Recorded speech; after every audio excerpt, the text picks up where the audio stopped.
you rock, most people enjoy a good story. Imagine a story where you rock.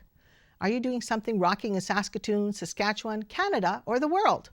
I would love to have you on my show to share your rocking stories.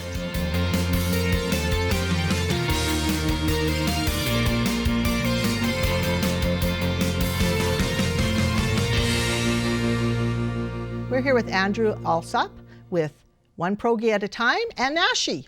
Welcome. Well, thank you. Good to be here. Tell us about NASHI. NASHI is a Saskatoon-based, totally volunteer, registered charity.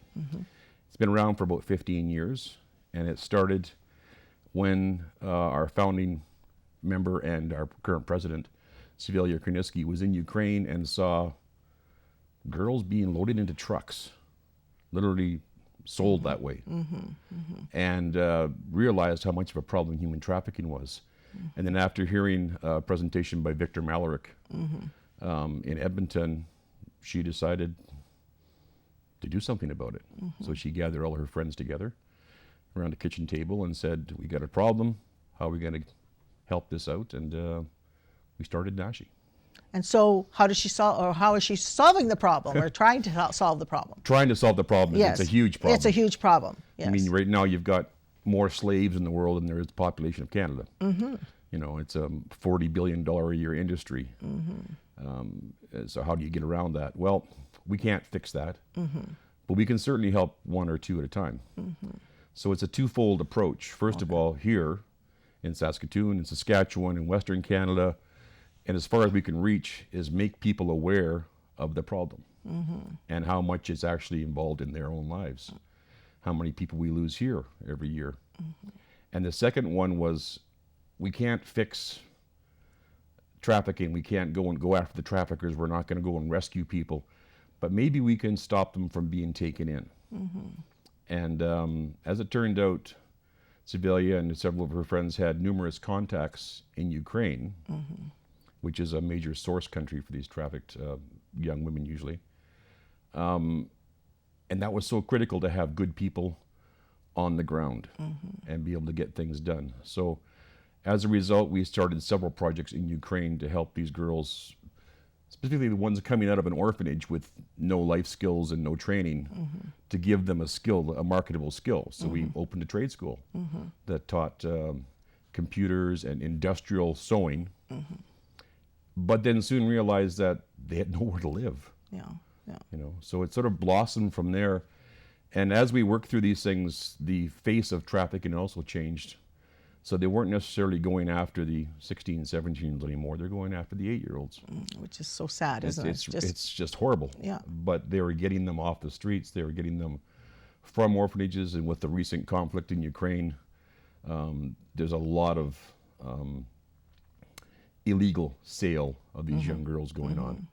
So we managed to get them from the situations where they are, whether it's in an orphanage or on the streets or just from a bad situation, and we opened a safe house for them to live in. So it's an actual home, it's not a facility, and they function as a family, and it's working very well so far. And it's called? It's called the Maple Leaf House. It's in Ukraine, and it's not that we are a Ukrainian organization, but that was the place where we had people that we could work with, because you can't run it from Canada. Yes. You know. So you have a documentary, a new documentary. We do. This is the second documentary. So tell us about that documentary. About 6 years ago now, a group did a documentary on us and on trafficking as well. It was a 1-hour documentary, but when it finished, our safe house was under construction. Okay. And we literally had interviews at the safe house, people sitting on piles of dirt and stuff like that. Well, it's finished and operating, and it's about just a little over half full right now as far as our capacity. So we wanted to update that and show people the final product kind of thing, and also the effect it's having on those young girls' lives. So it's called One Pierogi at a Time, the sequel. We had a hard time coming up with a good name for it. It is finished, and it will be broadcast shortly. And you're touring and taking it We're taking it to sort of major centers. We've done Regina and Saskatoon as far as like a preview launch, where we've got bookings for Toronto on November 29th. Edmonton is this coming Sunday. And after that, we'll see where it goes. So why is it called One Pierogi at a Time? They came up with that name in the first documentary. Our major event every year, we have several things going on, but our one that's been happening now for 15 years is called Pierogi Paradise, where we have 400 to 500 people cram into the biggest auditorium we could find that will allow us to serve food, and we hand make the pierogis, all different kinds, and we have a big all-you-can-eat pierogi feast, combined with live and silent auctions, that kind of thing. So it's your major fundraiser It's our for major NASHI. fundraiser for NASHI, although most of the fundraising comes just through personal donations. Oh, that people could just donate if they yes, choose? Yeah. Yeah, and you have a website? We have a website, nashi.ca. There's a link on there for a PayPal if you want to pay online. There is also more information on how to contact us and send a check or whatever, and also what it will be used for.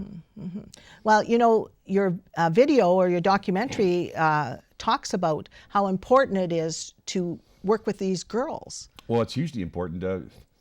Ukraine is a country in turmoil to some extent today, and you can find a lot of good things going on there and some bad as well.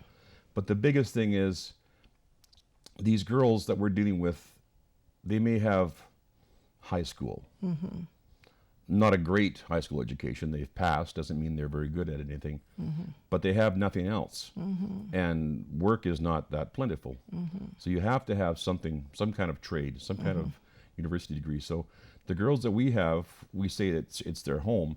It is literally their home. They are our family. We will be responsible for them until they're employed and out on their own. So we're paying for their university. We're paying for their accommodations when they go to a different place in one of the cities for university. So it's a long-term investment on our part. So girls that we get at 5 years old, we're going to have them for 18 years. And you're saving lives and you're educating people too more Yeah. and building their future, which is so Exactly. important. We thought it was more important to build educated youth there than try to take them out and adopt them or something like that. The country needs another generation coming through with some skills. Certainly. So So how can people help?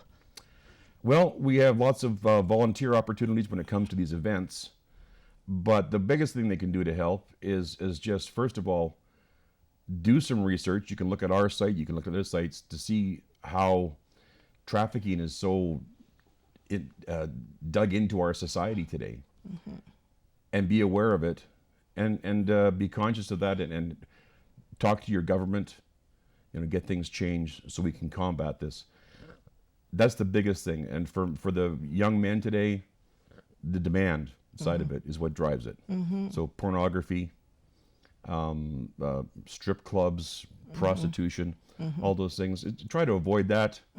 I mean, we're not prudes, but you can't tell when you go online that young girl in the video is actually beaten afterwards. Those young girls are somebody's daughter, Yes, mother, somebody's. We're not against sex or anything like that, but it's just there's things you should be aware of. And so that's the most important thing, is the awareness. If they want to support a group that does work against trafficking, there are many. Some deal with victim rescue, some deal with getting them back into society, giving them a place to live. We decided to focus on the prevention side. So you find something that touches you and support them financially, because we have no government support. We don't want government support. It's too narrowly focused. So the money that we raise, right now it's about 92% of that ends up in the project, or reinvested for education in the future. Well, I appreciate you coming on my show and spreading a very important message. And thank you for your work. You rock. Thank you for all the of NASHI opportunity. walks. And thank you again for being here. You're welcome. I hope you enjoyed today's show with Andrew Allsopp and NASHI and One Pierogi at a Time. Thanks for rocking in and having a conversation with Marion. I'm Marion, and you rock.